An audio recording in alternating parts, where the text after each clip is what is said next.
Morning everyone. Today we're going to finish up our graphs of trig functions.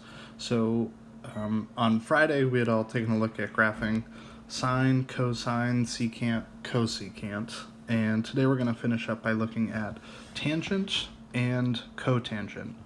And the best strategy I would consider for graphing those or for taking a look at them is to go back to our understanding of the unit circle and where these values are essentially coming from.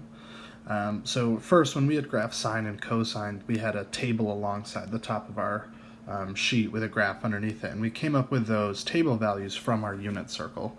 And we're going to kind of do the same activity here, where we're taking a look at our unit circle, and I've chosen some pretty specific values that should indicate basically how this graph is going to behave.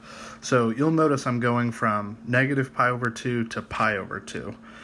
So that's quadrant 4 to quadrant 1, 270 degrees, and then to the right up through 90 degrees if you want to get kind of your bearings on the unit circle. And I know that tangent is y over x, so my y coordinate divided by my x coordinate. And the first thing that I'm going to notice at negative pi over 2 and pi over 2 for that matter is that tangent is going to be undefined at both of those spots. And that's because our x coordinate is 0.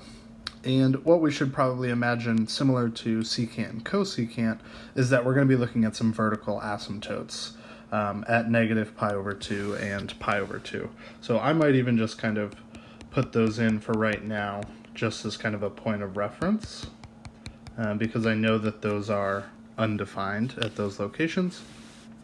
Negative pi over 4 is like negative 45 degrees or 315 degrees. And if I'm doing y divided by x, I can see that essentially the coordinates are the same there. So when I divide them, I'm just going to end up with a 1, and I can get my pi over 4 being a 1 as well. And then at 0, or 360 degrees or 2 pi, we have y over x again, but at 0, our y coordinate is 0. So here we're going to end up getting a 0. And I am just kind of noticing this negative pi over 4 should be a negative 1 here because our y coordinate is negative. Okay.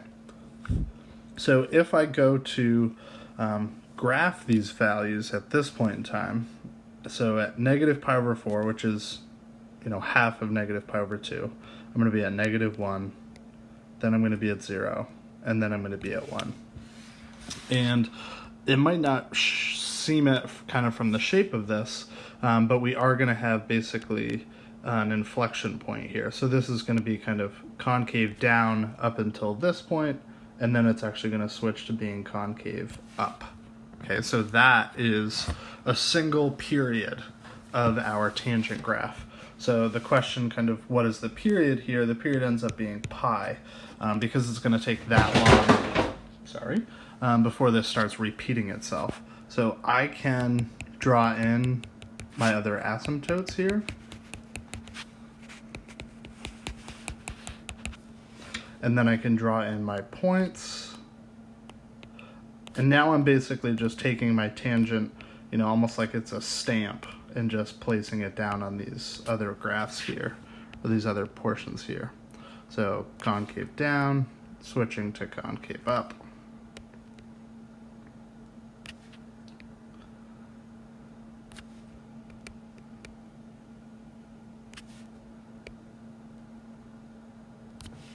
And then we can do the same thing on the right-hand side, which I would just say, like, your goal for this entire day is to complete this packet and complete it with accuracy.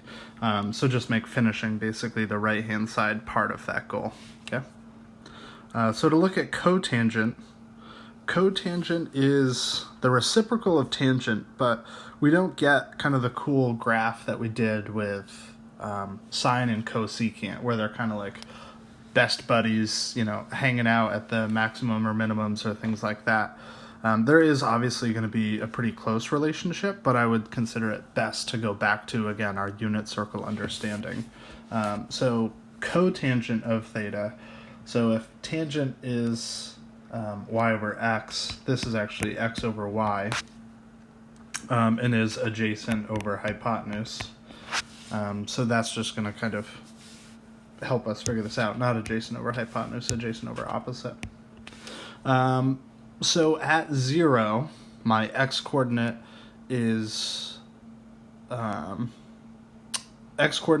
to be a 1, and my y-coordinate is going to be a 0. So this is actually undefined at 0.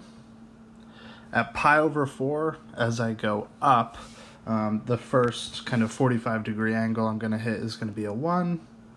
At pi over 2, my x is 0 and my y is 1. At 3 pi over 4, I have a negative x-coordinate, so this ends up being -1. And then at pi, I'm going to be back at this undefined realm. So here we see, starting at 0, every pi after that, so starting at 0, every pi after that, we're going to find that we are at a vertical asymptote. So we have the same period as tangent, which is making sense to us, given that they are reciprocals. But then if I start going to plot these points, and I'll just choose kind of a different color here, pi over 4, so this is 1. At pi over 2, we're going to be at 0. And then at 3 pi over 4, we're going to be at -1. So this actually has the sort of opposite behavior of tangent. So it starts concave up, and then it switches to concave down. And then I'm just going to basically complete the stamp process here of copying those over.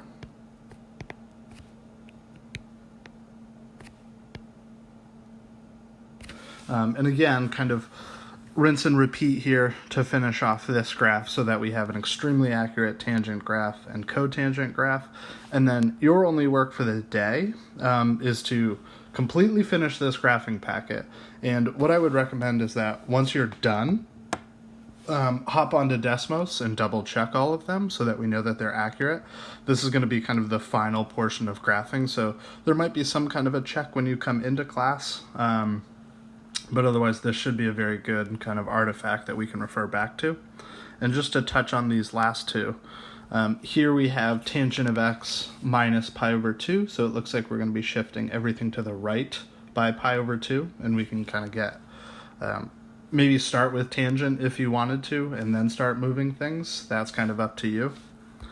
Cotangent of a half x, and then -1. So obviously our asymptotes are going to be spaced out twice as much as they were. So we used to have asymptotes on cotangent at 0 and pi. I would now expect them to be at 0 and 2 pi. And see if you can kind of take that and roll with it. There is a subtract 1, so obviously your asymptotes aren't going to move, but all your coordinates will be 1 lower. So this probably goes from 0 to -1, then to -2, if I can kind of visualize that. All right, folks, so finish this packet, check on Desmos, and that's it. Thanks.